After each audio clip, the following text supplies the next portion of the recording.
Hello to all my college football friends out there. Welcome to another sports edition of the Buckeye Vinnie YouTube channel sports show. Hope everybody is doing well in the first of the year, 2026. And my friends, let's talk some college football. And what an exciting playoffs it has been so far. And my friends, without a doubt, Ole Miss Rebels come from behind to beat the Georgia Dogs in the Sugar Bowl last night, 39-34. My friends, what a game it was. It was back and forth type of football game. We're talking about the Dogs that went into intermission with a 21-12 lead.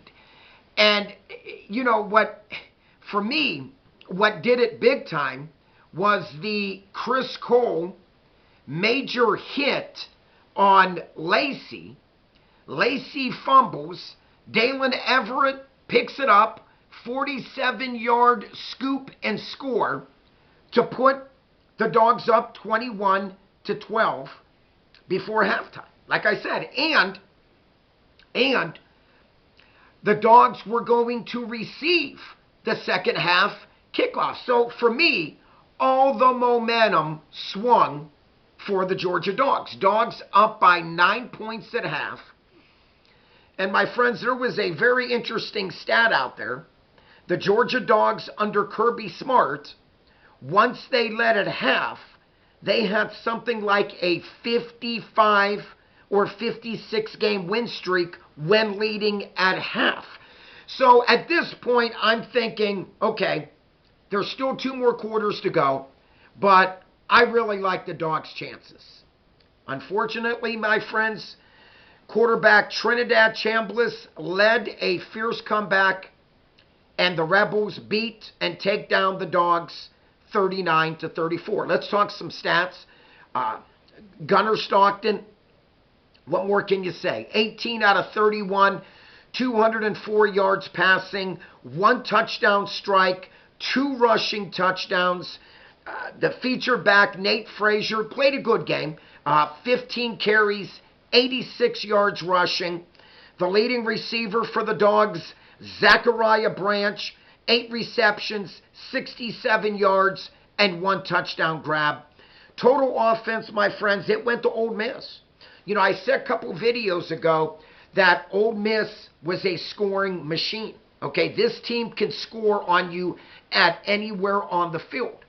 Ole Miss put up 473 yards of total offense in the Sugar Bowl.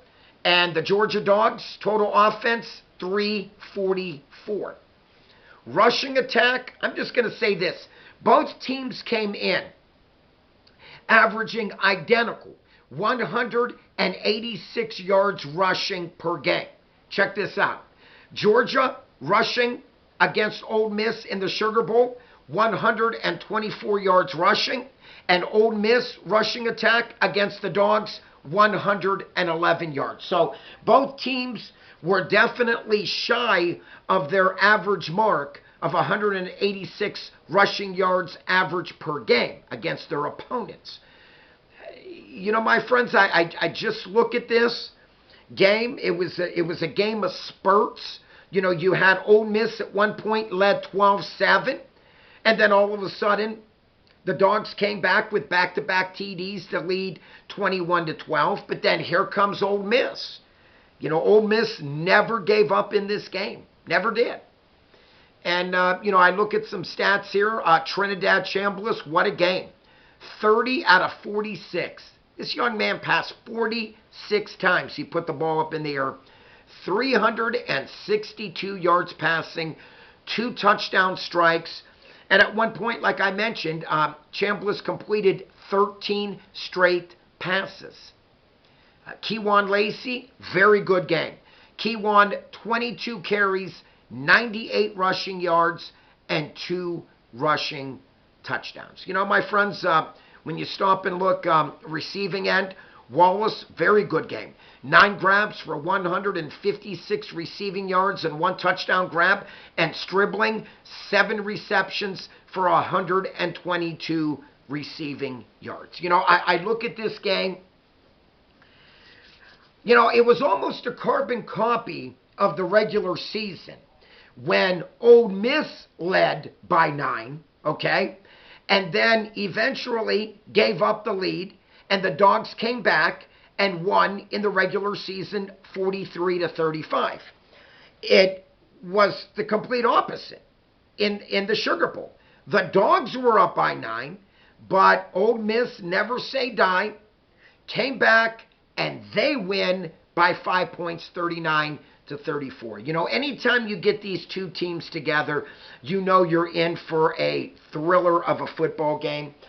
And that, bottom line, when you get these two SEC teams together, that you are in for a track meet. The Georgia Bulldogs came into this game with a very hot defense. Dogs were only giving up 15 points per game coming into this matchup in the playoffs with Ole Miss. The last 4 games prior to the Sugar Bowl, the Dogs were only gave up 29 points in 4 games. When you can hold Alabama to just 7 in the SEC Conference Championship, and then the Dogs only held Texas to just 10 points, the Dogs' defense was on a roll. But my friends, the Dogs just gave up some huge yardage. When Georgia tied the game at 34-all, and it looked as if it might have went into overtime, and Chambliss hooked up big time down the sidelines to Wallace, my friends, at that point, I'm thinking, wow, the Rebels got a good shot of winning this game. Let's be honest. Both kickers could boot. Okay, both of these kickers are going to the NFL, which they deserve. But, like I said, it just seemed as though Chambliss continued to make plays. When it looked as if the Dogs were going to get to him and sack him, not so. The dual-threat quarterback was able to make plays and get out of the pocket and find his receivers, which he did on that last drive.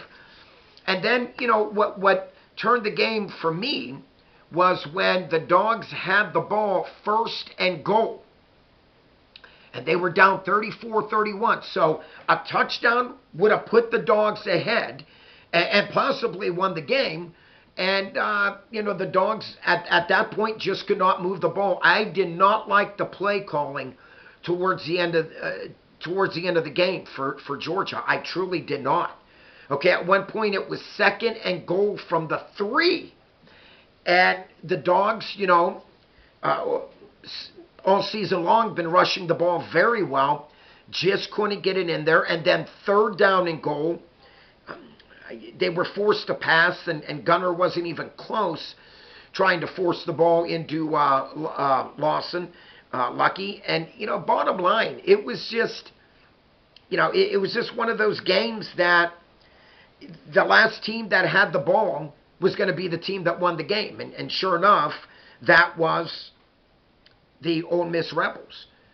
The Rebels now improved to a remarkable 13-1 on the year. The Georgia Dogs end their 2025 season with a very good 12-2 record. But my friends, if I know my Georgia Dog friends out there and fans, they're not pleased with this game at all. And I get it. That's how I felt with the Buckeyes. Okay? Obviously, this was much more of a closer game than the Hurricanes and the Buckeyes. But nonetheless, it was one of those games that it came down to the wire. And Ole Miss made the plays they needed to. On the other hand, Georgia, they had some gifted opportunities, back-to-back pass interference calls on Ole Miss, setting up the Dogs in beautiful field position to actually win the game if they would have been able to knock it in the end zone with a red zone score. But they couldn't get in the end zone towards the end of the game. They could not. And so, I really got to give the Rebels some kudos. the way their defense rose to the occasion and only held the Dogs to just a field goal at the time to make it 34-34 game. You know, it was just one of those games that it was a very exciting game. But, you know, bottom line, like I said, you know, I really thought the Dogs had this game, like I mentioned. When the Dogs were leading at half under Coach Kirby Smart, they were riding something like 56 straight games when the Dogs led at halftime under Coach Kirby Smart. So I'm thinking, okay, if you're going to go by that, it looks very good for the Georgia Dogs to win this game and then move on. You know, but unfortunately, not the case. I give Pete Golding a lot of credit, notching his second win as head coach for Ole Miss. The coach is 2-0. My hat off to him. But my friends, like I said, this was just one of those games. It was two heavyweights throwing punch for punch. You know, the momentum, just like I mentioned, at one point, Ole Miss held a 12-7 early lead, but then here comes the Dogs, you know, back-to-back TDs to lead 21-12, but then here comes the Rebels. So, you know, my friends, it was one of those games. Neither team, the Dogs have nothing to be ashamed about. It was a great year for Georgia. All my Dog friends out there, you know, keep your head up high. You know, it hurts. I know. Believe me. I know. My boys from Columbus, Ohio, you know, took a loss, okay, against the Canes. It happens. It's football. Okay, you know, sometimes the ball just doesn't bounce your way that you need to, but nonetheless, that's football for you. And now we got some nice matchups here, very interesting matchups, okay, where we will have Indiana, which will be facing off. Number 1 seed Indiana will be taking on, and what a game this should be, the number 5 seed Oregon Ducks, battle with the Big Ten here. And then we have the number 6 seed Ole Miss Rebels that will be taking on the number 10th seed Miami Hurricanes. What a matchup it should be in the semifinals. My friends, if you haven't yet subscribed, please click on that subscribe button. If you like this video, please click the like button. Like always, check out Super Thanks. And my friends, not only do I love to read your comments, but you all could vouch for Buckeye Vinnie here. Not only do I love to read your comments, but I love to get back and respond to every comment that I do read. So please comment down below how you feel about this game. Once again, Ole Miss defeats the Georgia Bulldogs in comeback fashion in the Sugar Bowl, 39-34. Peace out. God bless you all. Click on this face right up here to subscribe. And until next time, keep on subscribing, keep on watching, and keep on liking. Buckeye Vinnie is out of here.